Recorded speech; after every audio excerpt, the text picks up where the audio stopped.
బాల్కొండ నియోజకవర్గ ప్రజలకు, నిజామాబాద్ జిల్లా ప్రజలకు నమస్కారం. ఈరోజు అంటే రాజకీయాల్లో విమర్శలు, ప్రతి విమర్శలు సర్వసాధారణం. ముఖ్యంగా ప్రతిపక్ష పార్టీ నాయకులుగా ప్రభుత్వం వైఫల్యాల మీద ప్రశ్నిస్తూనే ఉంటాం. ఇది సర్వసాధారణమైన విషయం. అయితే నేను మొన్న గల్ఫ్ కార్మికుల విషయంలో ఈ రేవంత్ రెడ్డి గారు ఎన్నికలప్పుడు గల్ఫ్ కార్మికుల కోసం గల్ఫ్ సంక్షేమ బోర్డు ఏర్పాటు చేస్తానని మాట ఇచ్చినాడు. ఇప్పటి మటుకు చెయ్యలేదు అని అడిగిన నేను. అట్లనే ఎన్ఆర్ఏ సంక్షేమ బోర్డుకు ఏర్పాటు చేస్తామన్నారు. ఇప్పటి మటుకు చేయలేదు అని అడిగిన. అట్లనే టోల్ ఫ్రీ నంబర్, అంటే గల్ఫ్ కార్మికులకు ఏమైనా ఇబ్బందులు ఉంటే డైరెక్ట్ టోల్ ఫ్రీ నంబర్ మాట్లాడితే ప్రభుత్వం సాయం చేస్తుంది అని టోల్ ఫ్రీ నంబర్ ఏర్పాటు చేస్తాము అన్నారు. అది కూడా చేయలేదు అని చెప్పి నేను ప్రశ్నించిన. అట్లనే చనిపోయిన కుటుంబాలకు 5 లక్షల రూపాయలు ఎక్స్గ్రేషియా ఇస్తామని చెప్పినారు. ఇంకా చాలామందికి ఇవ్వాల్సి ఉన్నది, కొద్దిమందికి ఇచ్చిండ్రు అని చెప్పిన నేను. నాకున్న సమాచారం ప్రకారం కేవలం బాల్కొండ నియోజకవర్గంలో ఇంకో 10-11 మందికి ఇవి ఇవ్వాల్సి ఉన్నది. లిస్టు నా దగ్గర ఉన్నది. ఇది కోట ముత్తెన్న బోదపల్లి గ్రామం, అట్లనే జడాల రాజేశ్వర్ కుక్నూరు గ్రామం, బోపారం ముత్తెన్న వేంపల్లి గ్రామం, మాల గంగాధర్ తుర్తి గ్రామం, ఎగ్లోం గంగాధర్ గౌడ్ ముచ్కూరు గ్రామం, అట్లనే గూపెల్లి రమేష్ నర్సాపూర్ గ్రామం, కవ్వ శంకర్ బాల్కొండ గ్రామం, అట్లనే అరవింద్ గౌడ్ ఉప్లూరు గ్రామం, మలేషియాలో చనిపోయాడు. అట్లనే పచ్చనల్పు గ్రామానికి సంబంధించి గోజ కిషన్, షాబేర్ అలీ. వీళ్ళకి ఇంకా రావాల్సి ఉన్నది. వీళ్ళకి రావాల్సిన వాళ్ళకు కూడా ఇంకా రాలేదు, వాళ్ళకు కూడా ఇప్పియండి అని చెప్పి నేను అడిగిన. దీంట్లో తప్పేమున్నది?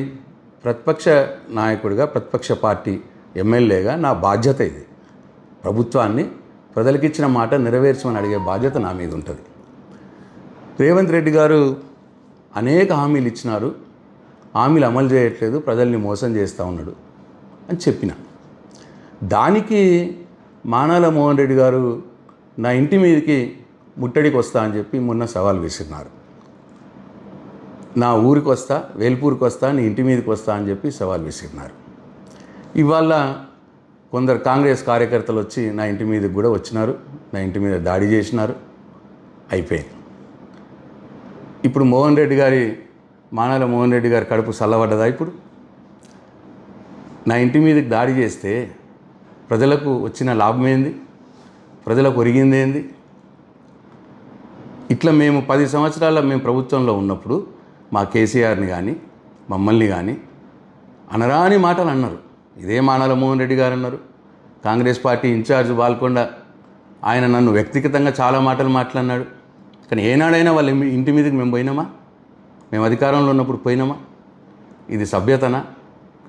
ఇది రాజకీయాల్లో మంచిదా? దయచేసి ఒకసారి బాల్కొండ ప్రజలు గమనించాలని చెప్పి నేను కోరుతా ఉన్నాను. మానాల మోహన్ రెడ్డి గారికి కూడా ఒక సూచన.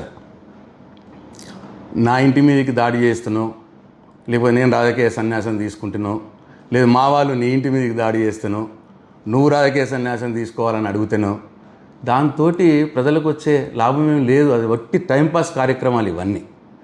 ఇది అవసరం లేదు. ప్రజలకు ఇవాళ కావాల్సింది ఏంది?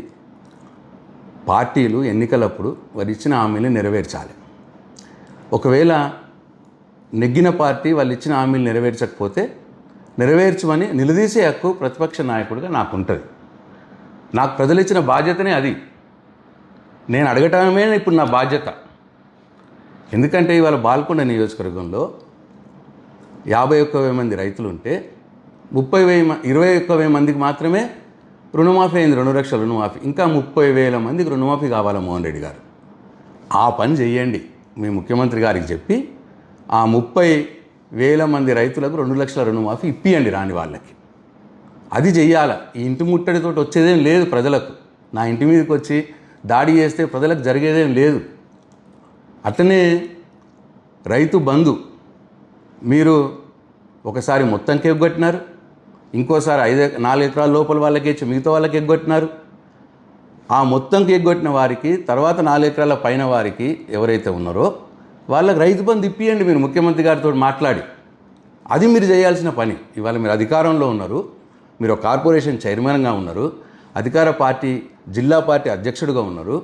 మీరు పోయి ముఖ్యమంత్రి గారి దగ్గరికి పోయి రుణమాఫీ కాని వారికి రుణమాఫీ ఇప్పియండి, రైతు బంధు రాని వారికి రైతు బంధు ఇప్పియండి. వడ్ల బోనస్ 3 పంటలు అయినాయి, ఒక్క పంటకు 20% మందికి ఇచ్చినారు. 500 రూపాయల వడ్ల బోనస్ అందరికి ఇప్పియండి. మీరు చెప్పిన మాటనే ఎన్నికలప్పుడు ఆ పని చేయండి. ముఖ్యమంత్రి గారి దగ్గరికి పోయి నా ఇంటి మీదకి దాడి చేస్తే వచ్చేదేం లేదు. అట్లనే తులం బంగారం ఇస్తామన్నారు, ఇప్పటికీ లేదు. తులం బంగారం ఇప్పించే ప్రయత్నం చేయండి మీ ముఖ్యమంత్రి గారికి చెప్పి. అట్లనే సిలిండర్లకు డబ్బులు వేస్తామన్నారు, 2 నెలలు వేసినారు, 2-3 నెలలు బహుశా. ఇప్పుడు చాలామందికి రాలేదని చెప్తున్నారు. ఆ రాని వాళ్ళకు కూడా ఇప్పియండి, సిలిండర్ డబ్బులు ఇప్పియండి. 4,000 పెన్షన్ ఇప్పిస్తామన్నారు, 2,000 కాదు 4,000 ఇప్పిస్తామన్నారు. బీడీ కార్మికులు వేటి చేస్తూ ఉన్నారు 4,000 ఎప్పుడు వస్తుందా అని. పెద్ద మనుషులు వేటి చేస్తూ ఉన్నారు 4,000 పెన్షన్ ఎప్పుడు వస్తుందా అని. వాళ్ళకి పెన్షన్ ఇప్పియండి, 4,000 పెన్షన్ ఇప్పియండి మీరు ముఖ్యమంత్రి గారికి చెప్పి. ఇట్లా 2,500 ప్రతి మహిళకి ఇస్తామన్నారు. వాళ్ళు ఎదురు చూస్తూ ఉన్నారు 2,500 ప్రతి మహిళకి ఎప్పుడు వస్తుంది అని. వాళ్ళకి ఇప్పియండి 2,500 మీ ముఖ్యమంత్రి గారికి చెప్పి. ఇది నా సూచన. నా ఇంటి మీదకి దాడి చేస్తే, నా ఇంటి మీదకి మీ కాంగ్రెస్ పార్టీ కార్యకర్తలను ఉసిగొల్పితే వచ్చేది ఏమీ లేదు. దాంతో ప్రజలకేం లాభం జరగదు. మీరు అధికారంలో ఉన్నారు, అధికార పార్టీలో కార్పొరేషన్ చైర్మన్గానే ఉన్నారు, మీరు జిల్లా పార్టీ అధ్యక్షులుగా ఉన్నారు.